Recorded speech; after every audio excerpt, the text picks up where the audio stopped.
Thanks to 50s from James Vince and Liam Dawson, Hampshire perhaps just shaded the opening day of their LV County Championship match with Glamorgan on a baking hot day in Cardiff. Not only was it hot from the outset, but the pitch was a slow one too, and so Jimmy Adams must have been delighted to return to the dressing room with the news that he'd won the toss and had obviously decided to bat first. On the other hand, there may have been a groan or two in the home-side's dressing room. It's in conditions like this that the fielding side are sometimes happy just to limit the scoring, and for the most part in the morning session that's exactly what the Glamorgan bowlers did, although both Adams and Michael Carberry did find the boundary on occasions as they looked to bat through the morning.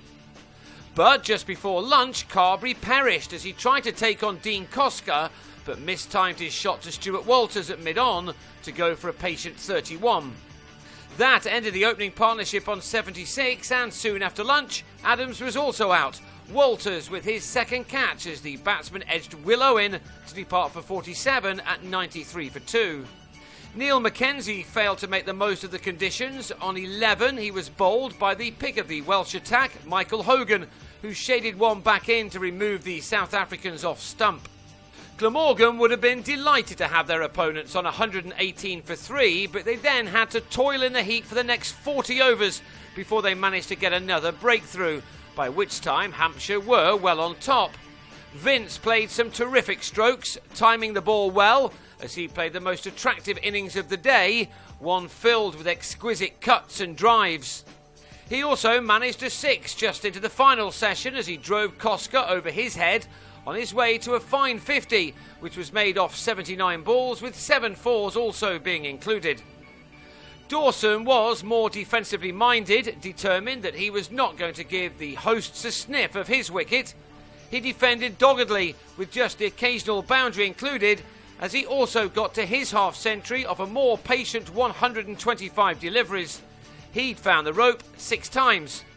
While he stuck it out from that point, rarely playing a shot in anger, understanding the importance of batting for a long time, Vince continued to shine into the final hour of a testing day for the fielding side. Neither of these teams have overly enjoyed their first half of the championship season with just 1 win apiece. Still, neither would have given up hope on promotion yet, knowing that a good run from here could still be enough. Vince was adding the needed impetus here until Glamorgan claimed the second new ball. Then Hogan trapped Vince in front for 80 to end a 4th wicket stand of 132. And that was also followed up by Jim Allenby, who had Sean Irvine held by Walters again before the batsman had troubled the scorers. Adam Wheater then joined Dawson for the final half an hour or so, ensuring that Glamorgan weren't given away right back into this contest at the end of the day. So Wheater will go again on the second morning on 14, while Dawson will start with a 184 ball 69, an innings which has thus far lasted 4¼ hours. Some effort. He has helped to guide his side to 274 for 5, a position that neither side will mind at the end of the first day.